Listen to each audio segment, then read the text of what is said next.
আসসালামু আলাইকুম। মারুফা ফিজিওথেরাপি পয়েন্টে আপনাদের সবাইকে স্বাগতম। আজকে আমাদের পাশে দেখতে পাচ্ছেন একজন ইয়াং লেডি, যিনি কিনা কোমর ব্যথা নিয়ে আমাদের কাছে হাজির হয়েছেন, সে নরসিংদী থেকে।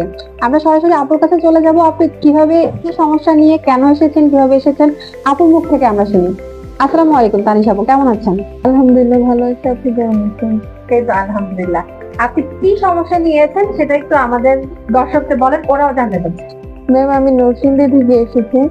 আমার হঠাৎ একদিন প্রেগনেন্সির সময় ঘুমের মধ্যে রাত 12টা বাজে, তখন আমি কোমর থেকে 2 পা অবশ হয়ে গেছে। আমি 2.5 বছর যাবতী যন্ত্রণাটা নিয়ে এখনো পর্যন্ত বিভিন্ন ডাক্তার দেখাইছি, কোনো কাজে আসে নাই।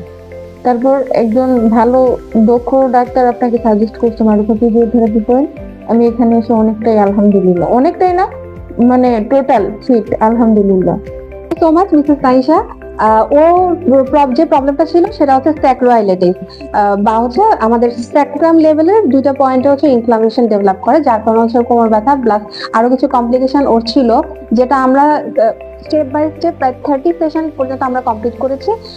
30 সেশনের মূল উদ্দেশ্য ছিল যে ওকে ফুল রিহ্যাব প্রোটোকলটা আমরা কমপ্লিট করা। এর মূল কারণ হচ্ছে ওর ব্যথাটা প্রায় 7টা সেশনের থেকে ওর ব্যথাটা কমে গিয়েছে, কিন্তু কিছু রেডিকুলোপ্যাথি ছিল বা পায়ের দিকে ব্যথাটা নেমে যাওয়ার যে প্রবলেম গুলা, সামান্য কিছু ছিল, কিন্তু তার ব্যথাটা যাতে আবারও ফিরে না আসে এবং প্রবলেমটা যে স্যাক্রোআইলেটিস প্রবলেমটা ডেভেলপ করেছিল সেটা যাতে আবার ফিরে আসলেও খুব একটা কমপ্লিকেটেড কেস না হয়ে যায়, সেই জন্য তাকে পরিপূর্ণ ফিট করা ছিল আমাদের মূল লক্ষ্য। এই কারণে আমরা 30 সেশন পর্যন্ত ওকে আমরা রেখেছি এবং আলহামদুলিল্লাহ আজকে উনি খুব হাসি মুখে বিদায় নিচ্ছেন। Thank you so much Tanisha.